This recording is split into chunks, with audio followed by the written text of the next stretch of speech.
The stories you've never heard. Who did Suzanne Hill famously slap? The jokes behind the jokes. What would happen if I did a great big fart? For the first time ever on Ash, Lachie, and Susie O'Neill. That Chando just peed a pants. We go behind the laughter. Yes, well, welcome to Behind the Laughter. Not usually the voice that introduces whose voice this show. is this? Yeah, this is producer Lachie here, assistant producer and audience engagement Oh, the assistant. full job title. I know. I'm joined by, obviously, executive producer Alicia, What up? who is back from your 2 weeks I in am. Chicago and LA. How was that? Yeah. Amazing. The best time. It paid off well, me queuing 5 hours for Avril Lavigne, because I got right to the front. And was that was great. worth it. It was worth it. Really? Yeah, every minute. Interesting. Very interesting. I appreciate Stop judging me. I appreciate the updates that we were getting. You sent through a photo at one point of, was it Russell Crowe? Someone's Russell Crowe's star. Russell Because I Crowe. thought it was funny that it was the very first star that I walked out onto the Hollywood Walk of Fame to. I think you were the only person He's in the an group chat Australian. who thought that was I know, funny. nobody reacted, and I was like, I'll be honest, I could have Googled that photo. You know what I mean? all right. It wasn't so much... You know what I'm saying. No, I It know was what you're just saying. It was. I funny guess it is- was a coincidence for you, but for everyone back in Australia still working, it was not as interesting, I think, as you thought it might have been. But the show didn't burn down in your absence. We're still here. We're on air this week. We're back. Thanks for your vote of confidence. We're back this week. Sue's here 3 days and then dipped. I know. She just came back and then left straight away. She's having a couple of extra weeks holiday. Could have taken it all at once, Suze, but you know. Potentially. No, keeping up appearances, I Yeah. guess. Got to go, hey, You're guys. just going to tease the audience. Yeah. Give them a little tickle and then disappear again. Exactly. She wanted to, I guess, defend a bit of Smile and Sue stuff before pre-recording a bunch of it. And then, as we heard earlier in the week, she's off to Indonesia, but the island that she was going to stay on was bought by a Russian oligarch. I find that so funny. She comes to me, my producer, she's like, oh, I don't know what I'm going to talk about today on the show. And we start talking about that. And she's like, oh, but I don't really, that's not relatable. I was like, yeah, but that's what's funny. Like, this time, that's what's funny about it, is that Yeah. it's just such a random thing that happened. Yeah, I mean, It's so funny. I can't say I've had a holiday of mine ever ruined by a Somebody Russian just oligarch. buying the island. Sorry, you can't holiday here anymore. But there you go. I hope she's having a good time, whatever she's up to, whether it's surfing in Indonesia at this point in time. Nick, we haven't obviously acknowledged that Nick isn't here right now. He's in Melbourne at the moment because he's... Must be nice. Must be very nice. Imagine going to Melbourne for a work thing. That's crazy. I don't know if it is a work It's thing. not a work thing at this work. No. Nick has a separate podcast of his own that he's decided to go down to Melbourne for very last minute to go to the grand final of the AFL. And look, I think I respect the hustle a little bit because last year, Women's World Cup, I was chasing the Matildas around Australia. I took some time off from the show in order to do so. And so, look, I understand the Lions. It's not his team. He's a Essendon supporter, but he's got, I guess, a Brisbane-based podcast that he does on the AFL. And so he's down doing that. Should we give him? I mean. Are you going to give him a call? Well, that's what I was thinking. I was. Let me. This is off the cuff. No, I wasn't briefed on this. No, and look, I did say to him, "Do you want to join the producers podcast?" And he said no. Do you think that this is a look? Do you think I don't know how big this podcast is, but from what I see Nick doing day to day, I don't think it gets the most downloads in Brisbane. No, okay. So my theory is, why has he gone down to Melbourne on the basis of doing a live podcast? Unless he's hoping to, get a couple of flights paid for him, maybe the cost of his ticket. Oh, a bit of a. You reckon this is a tax write-off? Maybe. Well, that is an interesting theory because you were right in that. Not a lot of coverage. I did see his post going, hey, we're going to Melbourne, we're doing a live podcast, tag someone who you think should join on the mic, and Nick was the only person commenting, tagging two other radio people. Just like on Ash, Lachie and Susie's Instagram, where it's always Nick that comments, good job, admin, and he's the admin. Exactly. So, I mean, let's give him a call. I kind of want to grill him about this exact thing. He might not answer, but let's give this number a call. He's not going to answer. He's not going to answer. If you've it's a already private texted number. him and asked him, Yeah. there's no way. Is this? Hello, Nick, are you there? I am here. Nick, you're live on the podcast, which Oh, you jerk. I mean, it isn't a live thing traditionally, but we just wanted to ask you some questions about this trip because I'll be honest. Before last week, before you sent that message going, I'll be live in Melbourne on Thursday and Friday. I had no idea. First day anyone had heard of it. I think it was the first anyone had heard of it. Maybe first that the bosses had heard of it as well. Was it a worthwhile trip so far? I mean, do you have tickets to the grand final? I can confirm I do have tickets to the grand final. Okay. Who did you hustle them from? I beg your pardon? Who did you hustle them from? I can't reveal my sources because it was still 24 hours out. And if I say that, then I'm going to get that many messages of tickets. And I'm trying to protect the identity of other people here. It's a big Wow. operation. Definitely bought them from a scalper outside the stadium. You reckon? I mean, I do know that he has some contacts. I will give it to Nick that he's got some contacts. I believe you recorded the podcast yesterday. Was it just a one and done kind of thing? You're doing multiple podcasts from down there? No, just a one and done operation. I'm very proud to say that we achieved our goal of recording our podcast outside the MCG for the AFL When Grand you Final. said live from Melbourne, I thought it was like a live during the grand final sort of gig. Oh no, they're not going to be doing a live stream whilst the grand final's happening. That'd be ridiculous. Who wants to listen to the commentators? Let's tune into Nick's podcast. Yeah, guys, we can't see anything right now. I can't even tell you what's happening, but here's the ambience outside the ground. Nick, can I ask you a question? Another one, absolutely. I can't say that I follow your podcast on Instagram, but I do know that you kind of posted as a collaborator, so it came up in my feed anyway. And you posted saying, "Hey, we're doing a live podcast in the park, so to speak," and then tag someone who should get on the guest mic. There was no one tagging anyone in the comments except for yourself. Tagging two kind of radio people. Did either of those people get on the podcast? Oh, you'll have to listen to the podcast and find out. Why would I reveal that now? Oh, but what like you could tease to be like, hey, we got these special guests. Did anyone join you other than your co-host? I can guarantee you, yes, people did. Wow. Yes, people did. Okay. People did. You Was just it people walked up just to walking someone. past Yeah. you? Showing my knowledge of sort of world culture. If you can't make Muhammad go to the mountain, you bring the mountain to Muhammad, and that's exactly what we did. Oh, stop it. Anyway, okay. Well, we better let you go back to the amount of work you're doing. How's that video coming, by the way? It's coming. That kitchen games video. Okay. It's coming. That's it. That's a great tease. We'll let you go, and we'll give a recap of kitchen games because we were there. We were actually there to experience it all. I've seen the footage. I know you were there. Yeah, it was a good time. Anyway, have a great time in Melbourne. Enjoy the grand final. Hopefully the Lions get the win. Go Lions. Thank you, team. Go Lions. Yes. So, thank you, Nick, for joining us there. What a week it's been, because as we kind of cheekily alluded to there, none of us, I think, knew that Nick was going down until he kind of was like, hey, I'm going to Melbourne. And we had a client commitment yesterday. Yeah, that we went out to Kitchen Warehouse at McGregor for our kitchen games, which was actually a lot of fun. But yeah, Nick was supposed to be there to film, so we all had to chip in and film a bit each, and none of us had the creative vision, so we sent Nick like over an hour's worth of videos from different angles. Yeah, there was a lot of there was no real planning. Which, I mean, if the client is listening, I hope that the video is going to be fantastic, because we will be. We did that. We got a lot of stuff for Nick to use. We did that thing where you go, we don't have a plan, so we're just going to film literally everything. Yeah. And so Nick now has hours worth of footage to comb through.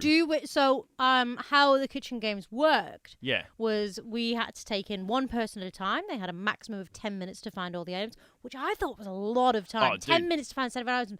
But they all used them. Like 2 of them ran out of time. I do believe I said to them. The other 2 got very close to the end. I do believe I said to them at the beginning of the briefing, because I got thrust into the running of the thing. Mitch was doing kind of the on air, on the microphone type running, but I was doing the logistics in the background. And I said to them, you've got 10 minutes to find these 7 items. You shouldn't need 10 minutes. Yeah. You really I'd be worried if you're using 10 minutes. And then it turns out that one of the items was these melamine salad servers that you would use in a picnic. And so they were with all the picnic stuff. But and I think the way that they were placed as well, they weren't on a shelf, No. they weren't hung on a little rack. They were just loose in this a glass pot jar. on a display, and that was the only place that they were in the whole. And so everybody, like, it was in the corner as well. For us, it was torture watching people walk past them multiple times while looking for that. That was the only item they had left on the list. Yeah. It was tough, but yeah, it was funny. So when they were going in one at a time, we had the other contestants sat outside. Oh.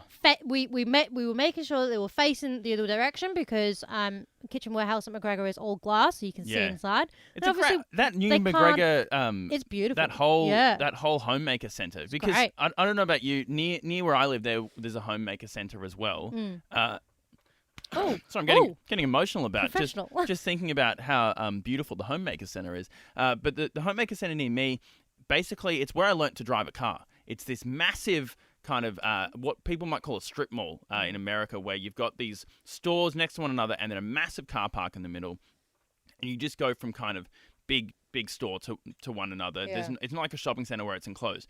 Whereas they've kind of flipped the script here and they're doing almost like a shopping centre. And so you've got a big car park down the bottom, but then these massive stores that you might see in these kind of big...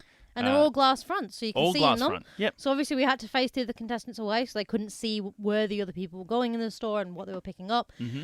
And while they were doing that, we had our supernovas. Yeah. Annie and Macca were talking to them. And I wish we had gotten this on video. Yeah. Because it was hilarious. Because these people were using 10 minutes a time. So between 4 people, that's 40 minutes. Yeah. That these poor supernovas had to, distract and talk to these listeners. And Annie, at one point, so I was at the storefront and my job was time call. Yeah, you were the timekeeper. So I was 5 minutes. Yeah, that was me. I was, taking the number times. of like just random shoppers. The average punter, because the store was open. They were coming up to me and going, store. 5 minutes until what? Do we have to leave? And I was like, no, not for you. Just a game we're playing. Yeah. And I turned around at one point to check on, the supernovas, make sure everything was going okay. And I just saw Annie pointing very aggressively at each person going, what's your favourite colour? Go! You, favourite colour, go! And I was like, Annie. I mean, because we've spoken She's previously. not as good as a small talk as you are, Lachlan. Well, no, this is the thing. I think I'd also struggle for 40 minutes of small talk. Because we've talked previously on this very podcast about what happens when a guest will come in and then... when you're bringing them up from downstairs, there's the lift, and then you walk into the foyer of the studios. You then walk into a good couple of minutes. Yeah, there's at least maybe four minutes that you're kind of making small talk for, and then if they're early, perhaps you then have to make even more small talk before they come into the studio. Make them feel welcome. And look, I can't say confidently that I'm great at small talk. I think you've also admitted that you're not better than me. Yeah, but I don't feel like I'm great. And I don't know where our supernova Annie ranks amongst us. She told me by the end of it that she knew all of their life stories. She knew everything about each of them. That's good. And that she thought that she was now their favourite person in the world, which was a bold call. She was invited to a murder mystery party. She was our winner. Yeah, Deb. Deb is hosting a murder mystery party and invited our poor supernovas to go. Why do you say poor? I didn't mean it in that context. Alicia, what are you trying to say?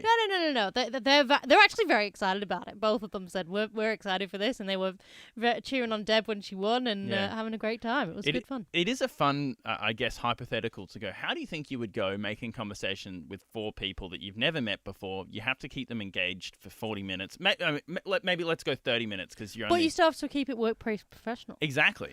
Because my go-to would usually be, let's hit some shots, let's just start. Oh, okay. But in a workplace situation. Workplace professional. That's... You're kind of looking at carpet court across the hall and going... They literally were just sat with their chairs facing carpet court. You're going, what? Are you a fan of the shag? Are you a fan of the... What's your favourite kind of carpet? Yeah. But that was Kitchen Games. Deb did walk away. She was a big fan of Kitchen Warehouse. And she was, and she, I don't know whether that gave her an advantage, I guess, playing, because she maybe was familiar with the types of products. I think all of our listeners were very grateful. Yeah. We had... Jake? Is that his name? The videographer? No. That's the videographer's name. Mike was one of them. Mike is who I'm trying to think of. Sorry, Mike. I do know your name. Mike had just moved into a new house with his partner, and they were looking to fully stock their kitchen. I'm pretty sure he just got married. They just got married. Congratulations, Mike. Only recently married as well. So, and then who was the other gentleman that was there? I want to say it was Tony. but now I'm just Tony, I'm purely guessing. he had already looked online and found a pizza oven that he wanted Yes. to buy. So they were all pretty they knew what they wanted to spend their money on, Yeah. and they were all looking to stock up on kitchen stuff. So it was very deserving winners. Yeah. Oh, and it was a fun activity. Like I don't know about It you. was. in I your... had a lot more fun than I was expecting. For me, it was kind of one of those things. Oh, I've got to go to this listener thing. Oh, I'm gonna drag my feet there. But I actually had a lot of fun. It was good. That's good. I'm glad that's our attitude towards listener activities and events. Well, it is fun for everybody else, but for us, it's work. It's just another work thing. Yeah, it is just another work thing. What a lame job we have to go and make people's days by giving away thousands of dollars. Well, that's the worth of thing. You kitchen forget how warehouse. fun it is until you go out there again, which Yeah. is what yesterday showed me. Like, I hadn't actually been out on one of these things for a while. It's true. It's not something that we usually do as a part of this show. I was down in Melbourne last week because whilst this show was away, if you listen from 6 to 9 in the morning, whilst Ash Lutz and Suze were off, you would have heard Maddie and Mel, or Mel Tresina and Matt Baisley. I can't remember exactly what the name of the show was. I thought you were going to say you couldn't remember the names of the people. No, I was like, no, they no, were no. there for a week. No. Matt Baisley, who usually does the show on the Central Coast, and then Mel Tresina, who you'd hear across the workday. Lachlan got flown down to Melbourne business class Absolutely with his not. black card in his wallet to produce for this new big fancy show. I'm fairly certain that I was in the second last row on the plane, and no checked baggage either. My wife did come down, so we checked a bag through her thing. Staying in a hotel without kind of a kitchenette, so I had to then buy food out every meal. Yeah, that's annoying. Did work pay for the hotel? Work paid for the hotel, not for the food though. So that's pretty good. It was pretty good. And then actually, here's something that was interesting to me. We were booking Ubers every morning to be able to then travel the 5 minutes down the road. Turns out that if you pre-book an Uber, it's like $30 more expensive. That blows my mind. Than had you just gotten an Uber. Why? That just is crazy. I don't quite know either. Taxis would never do that to us. No. A taxi would never. Anyway, so I saved the company some money when I realised that, and I stopped pre-booking the Uber the night before. But I bring that up because... Must be nice to be able to spend the company's money at all. Jeez. I know. What can I say? But in Melbourne, it's as a show, Ash Lutz and Suze, the last time I think we did sort of a listener activation event competition type thing was, I want to say it was the Big Bash Catch last year. Well, I mean, we also had Lazy Susan. Yes, but that's it more. Wasn't like a win thing. That's more of an overarching story arc that takes a couple of weeks. In the same way that we've got the Oasis, which isn't really a story arc; it's just a listener event, that'll be fun. That will be great fun. If you didn't hear that today on the show, Ash Lutz and Susie's Halloween cruise on the Oasis. It's going to be great fun. Win your tickets there next week. Register on the Novaplayer app if you want to get involved. But it's been a while since we've just done one of these kind of smaller activation competition type thing. I think the Big Bash Catch literally was the last one we did last year, heading into summer. So it's not something that we do all the time, and it's a fun thing to get involved with. But going to Melbourne, I think they do that sort of thing a lot more down there with Jason, Lauren, and Clint. So it was good to get back in that headspace and have some fun with it, do some fun, little scavenger hunt type stuff. I feel like I would have done better. I don't mean to brag, but I feel like I worked at Kmart, worked in the retail space for a little while, and I feel like I could have done a better job than the listeners. So I was walking through myself going, if I had $3,000 to spend here, what would I spend that on? But it's the pressure of the situation. That's what packs it. Because any normal day, you could just ask the staff. Well, this is something that Mitch and I didn't. But because you're in that panicked mode in your head of I've got to finish quickly, you just don't see things that are right in front of you, which is crazy. Mitch and I didn't think about this, and I don't know whether we should have, whether the T's and C's outlined this, but basically we were thinking there's nothing stopping these people just from asking other shoppers in the store. Well, I think there was. I don't think that was allowed. No, I don't know whether the T's and C's said so or not. Like if someone had gone, hey, so-and-so, have you seen these salad servers? I'd have called them out and been like, no, can't do that. I don't know if I could have. Anyway, Deb won. She rightfully won. They all played fair. Nobody did dirty like Lachie would have done if he was in. Well, I don't know about that. Mitch just kind of floated the idea as he was kind of commentating. He's going, have we actually made sure that they don't ask anyone where these they things knew are? not to. They were all good people, and they played well, and they were all very happy with their prizes, which was great. It's been a busy day also today's show because last night Kevy Walters, friend of the show, unfortunately sacked from the Broncos. You had to chase up Peter Bedell from the Korean Mail. You did a little bit of late night hustling. Yeah, I was up. Well, I mean, I was literally in bed falling asleep when the text message came through that he'd been sacked. Yeah. So I was like, oh, God, wake up again, sort of, send a few hasty text messages. I was kind of like, I don't know if this is going to get sorted tonight anyway. Yeah. So, I sent a few text messages off, and then I was like, let's let it simmer overnight and see what comes back. I did manage to get an email address, but obviously you don't know if people check their email as often as somebody like me would. Yeah. So then I was chasing his phone number, and we did eventually get him on. So there you go. Great little bit of hustling there. And unfortunate. Very for interesting Kevy. insights. If you've not listened to it, Yeah, it'll be on the podcast. Yeah. For sure. And then obviously the Lions tomorrow. We had Lachie Neal on the show twice this week, Thursday and Friday. So hopefully, as another friend of the show, it'll be good news for him tomorrow. Are you going to watch the game? I'll probably watch the game. Yeah, I like AFL. That's good. My family know that we get Lachie on the show, and so whenever they're like, "Oh, can you send Lachie a text message from us?" I'm like, "No," and I think they do it as a bit to be like, "Oh, we get it that you have the phone number of these people. Or can you send him a message to say congratulations?" Yeah, I'm not doing it's that. a great impression of your family, by the way. Yeah. If he does get the win tomorrow, are you going to send him a little congrats, mate? Well, maybe in a few days. I don't want to bombard him, Yeah. You don't want to send it as soon as the thing's over. But no, I reckon you should. Try and be the number one. First text message First to text come in. through. Hey, congratulations. Can we get you on we'll the show? ask him next. We'll ask him next week who was the very first person to text you. Yeah. We'd get him on the show, surely, if he wins. If they win, yeah. Yeah. If we can, he'd be bombarded as the captain of the Lions. He'd have a lot of stuff to do. Would there be, because he's going to hold the trophy up if they get the win. That's been decided because he co-captains with Harris Think Andrews. he'll bring the trophy in here? Well, I don't know. Potentially. I reckon we could coax him too. I reckon. He co-captains the team with Harris Andrews. And so one of them has said, well, I'll do the coin toss. And the other one said, I'll lift the trophy. And last year when they made the grand final, Lachie did the coin toss.